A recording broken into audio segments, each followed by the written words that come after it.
Hello everybody and welcome back to the 20 Years of Women on Boards podcast series with me, Claire Braund. Today we're talking to Amanda Heyworth, a professional company director with extensive governance experience spanning startups to ASX 200s in technology, finance and property. She has strengths in research commercialisation, venture capital, innovation policy and governance, and is the chair of the Advisory Council of the National Archives of Australia, deputy chair of AU Group, a non-executive director of Believe Housing Australia, a member of the Independent Investment Committee of Corville Partners, and Essential Services Commissioner in South Australia. Goodness me, welcome Amanda, and thank you for joining us today and also for being such a loyal and valued member of WOB. Thanks for inviting me. Yeah. So Amanda, you started your board career in your 30s while still working full-time, first as the director of your own software business and then on the boards of a credit union. What was your first NED role and how did that come about?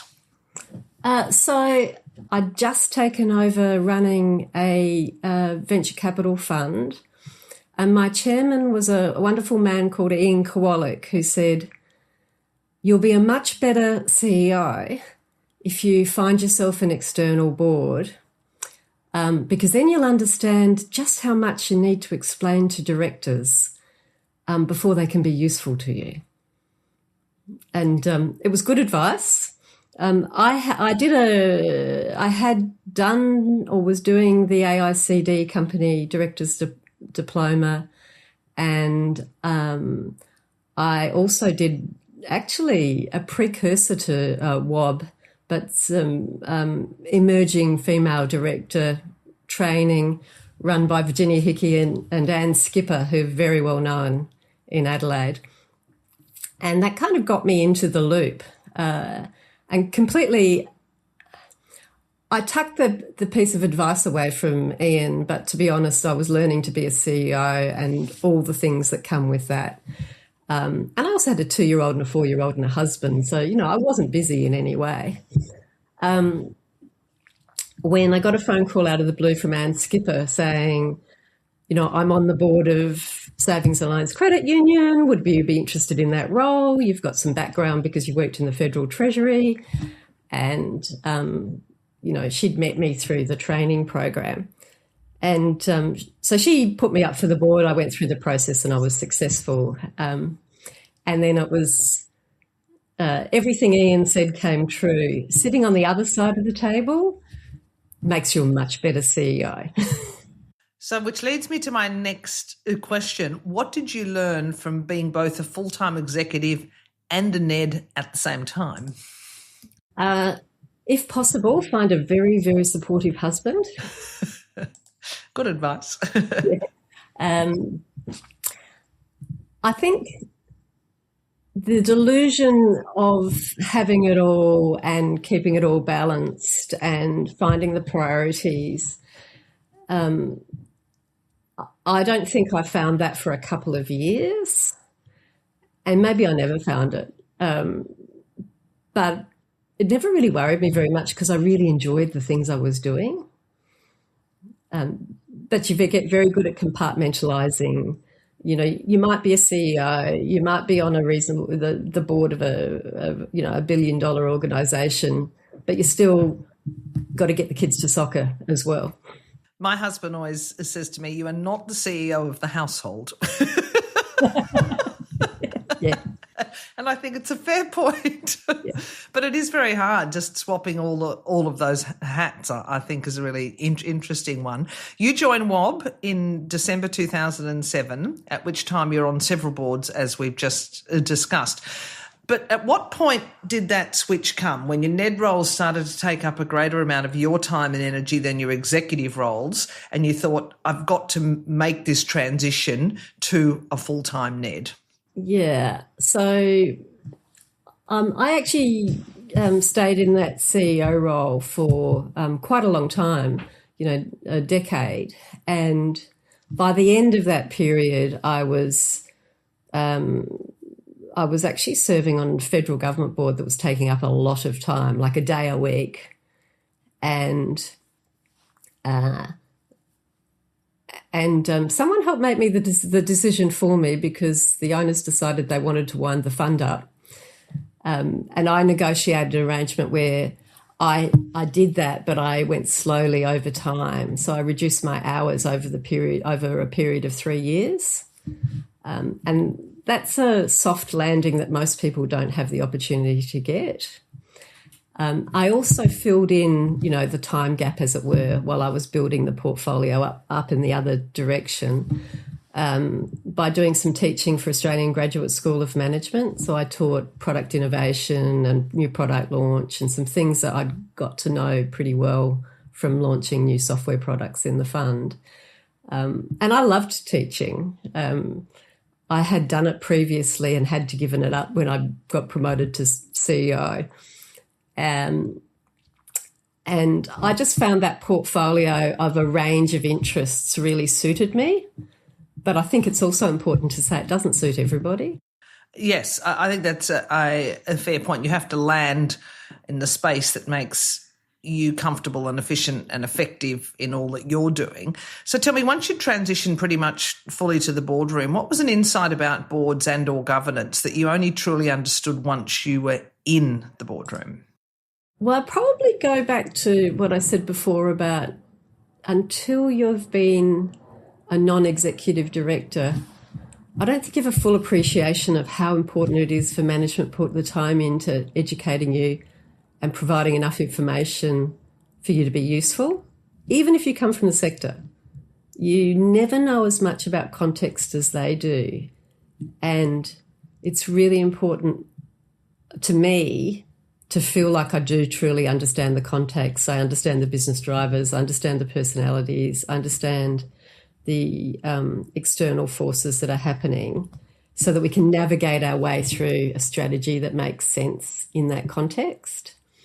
And that takes a lot of work, but actually it's not just work from you, it's a joint product. It's a joint product between the effort you put in and the effort management puts in. And that doesn't mean you rely only on management. You do need to be talking and thinking and reading more broadly. But gone are the days where you turned up once a month, read your board pack, turned up once a month and made a few pithy suggestions. Yep.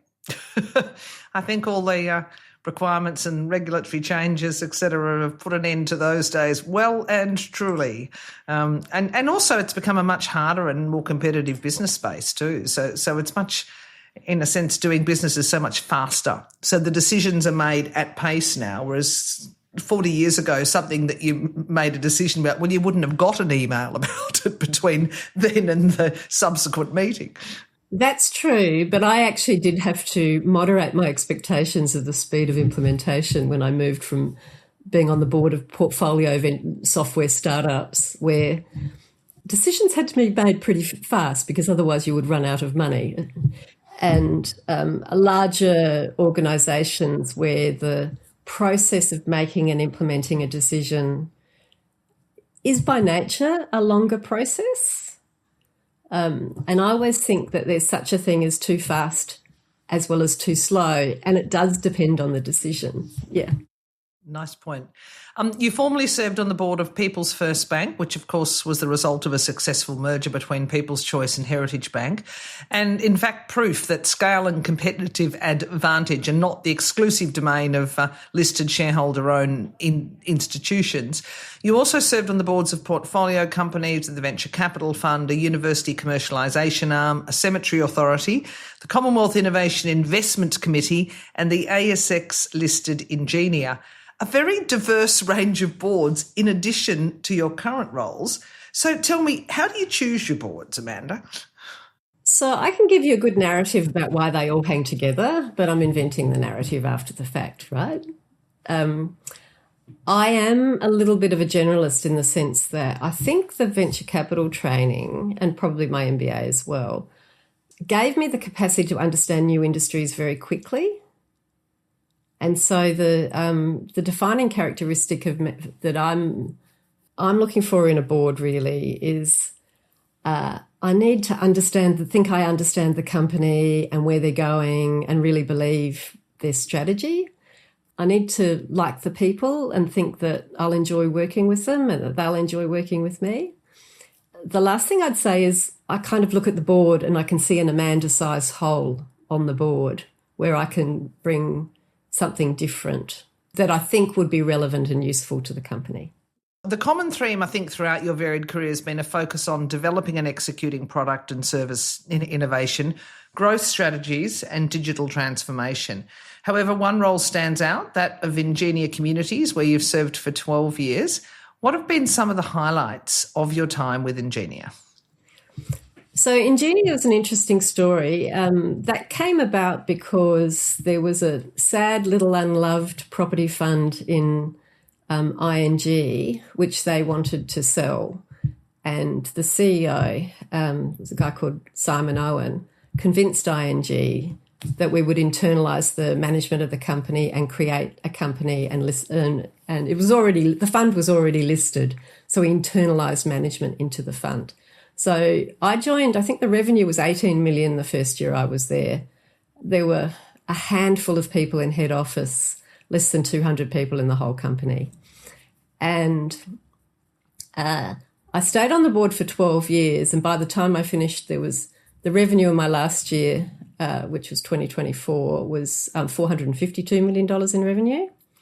At one point, I think we had about 1,300, we'd grown to 1,300 staff. And we had raised capital, we had done mergers and acquisitions, we had established new business units, we had grown capability, and it was obviously an enormously interesting and challenging journey, but a lot of fun when you're winning. Yeah.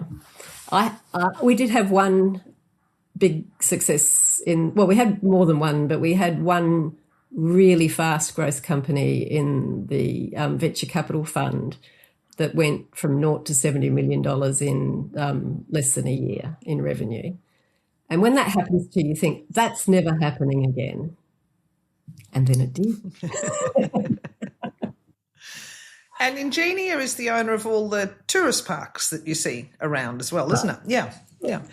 That was that's a really good example of the difference between sort of emerging strategy, where we were buying caravan parks to turn them into seniors housing, land lease housing businesses. But some of them were in really prospective areas, the south coast of New South Wales, the central coast of New South Wales, along the Queensland coast. And it turned out to make sense to put the housing at the back and keep running the tourist park because it was really good business.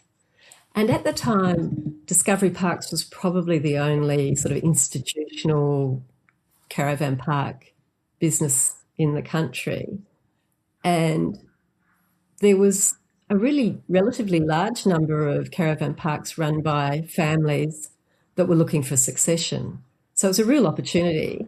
So we stopped treating it as a side business, turned it into a real business, and now it is a major generator of revenue and profit and the second largest caravan park group in the country. I'm not surprised. My parents have retired to Southwest Rocks, and you have a very large one there that is always completely full. But the reason that we go down there when we stay with Mum and Dad is there's an excellent station for cleaning fish. So my family fishes, so I can report back that it's widely used. Never underestimate the power of a really good fish station and a place you can exercise your dog. Yes. Very true, very true. So boardrooms have changed a lot, which we've spoken about in the past 20, even 30 years. Having been on boards, of course, for all of this time, what advice would you give to emerging directors in 2026? So if you mean advice to someone who would like to go into being on boards, I don't think the fundamentals have changed. And, WOB gives great advice and mentors and to people who are in that position. So it does help to build a track record in your chosen career. It does help if you've been a CEO or an executive. Even if it's a relatively small company, it still does help. I would tell people that they should join WOB, and I would tell people they need to do the company directors program. It's a ticket to play. It doesn't guarantee boards, but you won't be considered by a lot of boards if you haven't got that. If you're lucky, because it's expensive, you join a board and they pay for you to do it in your first year, but that's also an option sometimes. Very hard to jump straight onto commercial paid boards as your first role unless you're not impossible, but pretty unusual. And therefore, my advice is often go and find yourself a not-for-profit in an area you're passionate in, but find one that's got a board that's got experienced directors on it, not a board that's got people who are interested on it. They might be terrific directors for that organisation, but if you're actually pursuing a career, you need to meet people who are also doing it as a career and are a bit further ahead in the career than you are. And you get two things from that. One is you see them in action in the boardroom, you learn an awful lot. And I can think of a couple of directors where I've stolen out of their fat playbook about how they deal with difficult situations, how they conduct themselves around a board table. And the second thing is if they like the cut of your jib, they will put your name up to other people. And it does still work like that to a degree. I mentioned before you've been a WOB member for many years, and in that time, your board career has really taken off. So looking back on your journey, how important has WOB been to you and your board journey? And how would you describe the WOB community and what it has meant over the years? So I spent a really long time in an industry where there were almost no women. And I'd probably been on boards for 10 years before I was on one where there was more than one woman. So I think WOB kind of legitimised it as a career option. And I don't think you should underestimate the power of role models. If you can't look up and see there's someone that looks like you in a particular role, whether it's executive, whether it's board, it's much harder to see yourself doing that too. So I think that's one thing. Obviously, I mean, I think I knew Ruth before she even started WOB. So as a fellow South Australian of years before. I think I knew her South Australian, but I only in the last 2 years found out she grew up in the suburb next to me. Yeah, wow.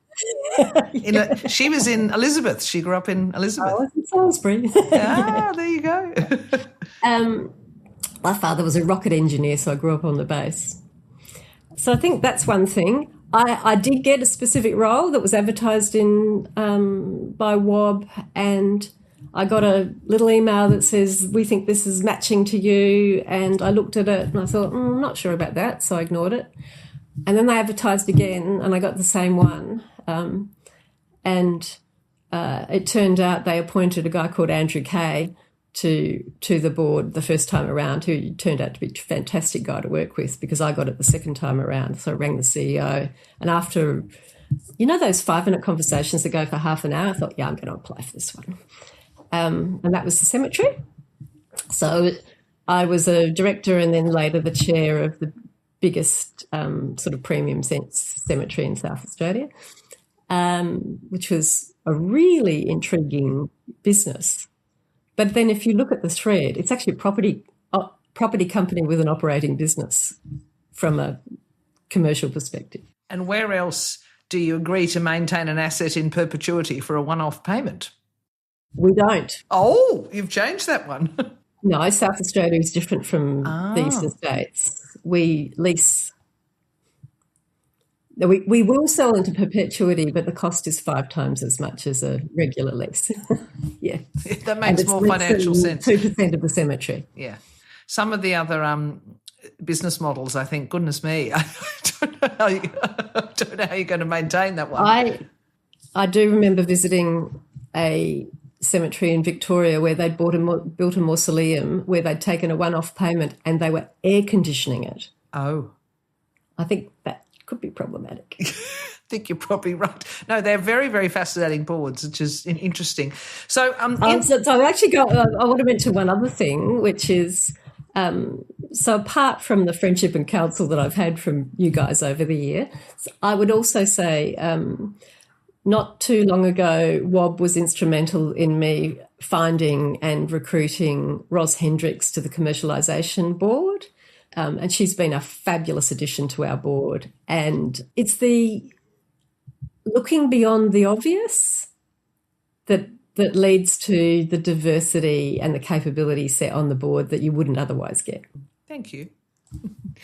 Of course, we've achieved 40% across many sectors since we started, including the ASX 200 in terms of directors.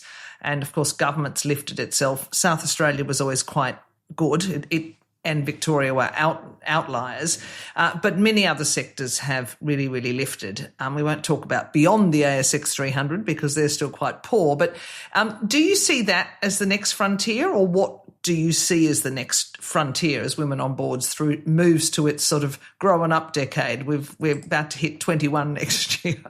Yeah. So you're an unusual organisation in that you're a private company, but you've got a membership base. And I think you've made that work. I think somewhere I saw that you described that as a social enterprise. I think that's probably a good description. So for that reason, so I'd say two things. The first is I actually do quite a lot of work on, as a pretend economist, I used to work for Federal Treasury a long time ago, on industry dynamism with the Committee for Economic Development of Australia, CEDA. And the finding there is organisations have to continually reinvent themselves to find new opportunities, to seize those opportunities and to transform to actually fully capture value. And you can measure that, and Australians are, on the whole, not as good at that as you would like to think we would be.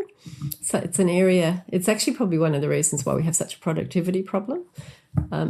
So a little ad for the CEDA State of the Nation. I'll be speaking on that topic in June in Canberra. But I think that applies to everybody and it applies to you too. So you do have to occasionally reinvent yourself, and that's a really good question. I have a really firm view of what that looks like. I don't think the job is fully done, and just because the numbers are good right at the top doesn't mean you should stop. You've been very good at changing how you support women and promote women and make space. One of the questions in my mind is, can you or should you broaden that to other underrepresented groups without diluting the power of what you stand for? And I think the second one is something that you do, which is raising capability, because that sort of trust and credibility and capability is really essential to making this successful. So helping people with the soft skills on how to conduct yourself in a boardroom, and making sure they understand the need to stay up to date with all of the emerging issues that you have to keep on top of. So, you know, climate, cyber, digital transformation, AI. To be a director is a lot of work now, and you can help with that. Thank you. I always say that the price of making change is eternal vigilance, because one can never assume that it will carry on. And it's interesting that you're speaking on that, because since 2019, we've also really picked up that the diversities within gender, particularly around access that people who are culturally diverse have to boards, is still pretty limited, male or female, here. So that's really, I think, an area that can be developed. It's sort of aligned in the same, but it's slightly different. There's a lot more nuances because, of course, women are a fairly easy group to identify, but culture is much more complex. So that's one we're navigating at the moment. Yeah, well, we used to argue, we continue to argue, that your board should look like your customer base, and that applies to other kinds of diversity as well. Amanda, switching to your personal motivations, last year you ran the Leeds 10K on 15th of June, which I'll let you explain to us, finishing 61st in your age and gender category. Now, the race had a very personal backstory. Can you share that with us, please?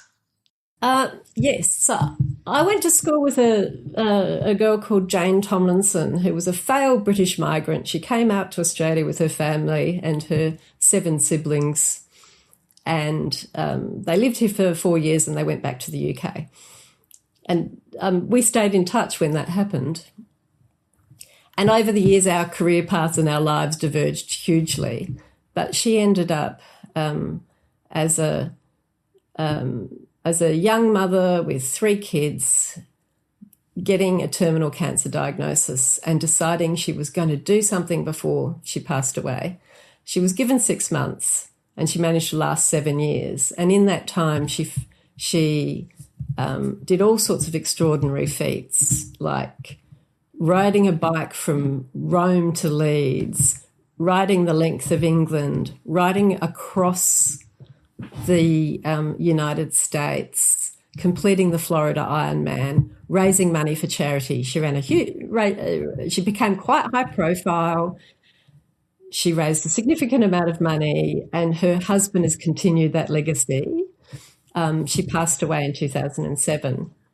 But I've been saying I would do the Leeds 10K. They run 30 fun runs a year and they've raised millions and millions of pounds. And I've been saying I'll do the Leeds 10K for about 19 years because that's how long it was to get me before I got there. You might have heard earlier in this I was fairly busy. I am also not a runner. It might have been easier 20 years ago. Yeah, that's true. Yeah. One of the things that delayed me was a serious hip injury from, and then I was going, and then COVID came, and finally I made it. It was a major effort. I had to do a huge amount of physiotherapy and rehab on a hip. I had to learn how to run. I had to train. I had to get stronger. It was a big project. I got a lot of help from a lot of different people. But I did it last year. My son came with me. He's a civil engineer. We raised more than $10,000, which went to Believe Housing, which is a community housing group I'm on the board of, and I feel very strongly about the importance of access to housing. And so it was very personal because it's a pretty weird feeling standing on a start line and thinking, oh my God, I got here, I made it. And there's 6,000 people wearing your dead friend's name on the back of their shirts. That's a really special moment in my life, and turning something really sad into something really positive as well. Which leads me to my last question. What are 3 words you would use to sum up your journey over the past 20 years? So curiosity, growth, and contribution. Amanda Heyworth, thank you very much for joining the Women on Board's 20 Years podcast. Thank you, Claire.